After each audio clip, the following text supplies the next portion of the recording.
വാർത്തകളിലേക്ക്. മുഖ്യമന്ത്രി VD. Satheesan orthodox സഭ ആസ്ഥാനത്ത്. കോട്ടയത്തെ ദേവലോകം അരമനയിലെത്തിയ മുഖ്യമന്ത്രി ഓർത്തഡോക്സ് സഭാധ്യക്ഷനുമായി കൂടിക്കാഴ്ച നടത്തുകയാണ്. ഷീന മാർട്ടിൻ ചേരുകയാണ് വിവരങ്ങളുമായി. ഷീന, മുഖ്യമന്ത്രി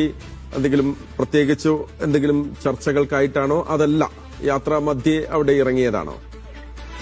നേരത്തെ തന്നെ മുഖ്യമന്ത്രിയുമായുള്ള ചർച്ച തീരുമാനിച്ചിരുന്നതാണ്. സഭാധ്യക്ഷനും മലങ്കര മെത്രോപൊളിറ്റയുമായിട്ടുള്ള ബസലിയോസ് മാർത്തോമ മാത്യൂസ് തൃതീയൻ കത്തോലിക്ക ഭാവയുടെ നേതൃത്വത്തിലാണ് ഇപ്പോൾ ഈ ചർച്ച പുരോഗമിക്കുന്നത്. 15 മിനിറ്റ് മുൻപാണ് മുഖ്യമന്ത്രി എത്തിയത്. മുൻ സഭാധ്യക്ഷന്മാരുടെ ഖബറിടങ്ങളിലെല്ലാം മുഖ്യമന്ത്രി പുഷ്പാർച്ചന നടത്തിയ ശേഷമാണ് ഈ ചർച്ചയ്ക്ക് കയറിയിട്ടുള്ളത്. മുഖ്യമന്ത്രിയായ ശേഷം ആദ്യമായാണ് വി.ഡി. സതീശൻ ഈ ദേവലോകത്ത് എത്തുന്നത്. സഭാംഗങ്ങളും ജനപ്രതിനിധികളുമായിട്ടുണ്ടായിരുന്ന ചാണ്ടി ഉമ്മനും റെജി ചെറിയാനും അബിൻ വർക്കിയും ഒക്കെ ഒപ്പമുണ്ട്.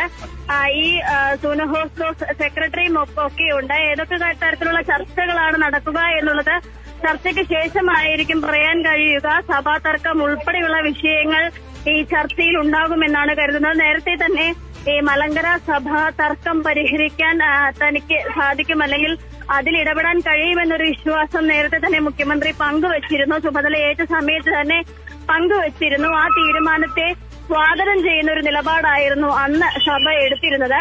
അതുകൊണ്ട് തന്നെ മുഖ്യമന്ത്രിക്ക് ദേവലോകത്തെത്തിയ മുഖ്യമന്ത്രിക്ക് എല്ലാവിധ ആശംസകളും നേരുകയായിരുന്നു ബാബ കത്തോലിക്ക ചെയ്തിട്ടുണ്ടായിരുന്നത്. എല്ലാ പ്രവർത്തനങ്ങൾക്കും കൂടെ ഉണ്ടാകുമെന്നാണ് ഇപ്പോൾ സഭാധ്യക്ഷൻ ഉറപ്പ് നൽകിയിട്ടുള്ളത്. എന്തായാലും ചർച്ച പുരോഗമിക്കുകയാണ്.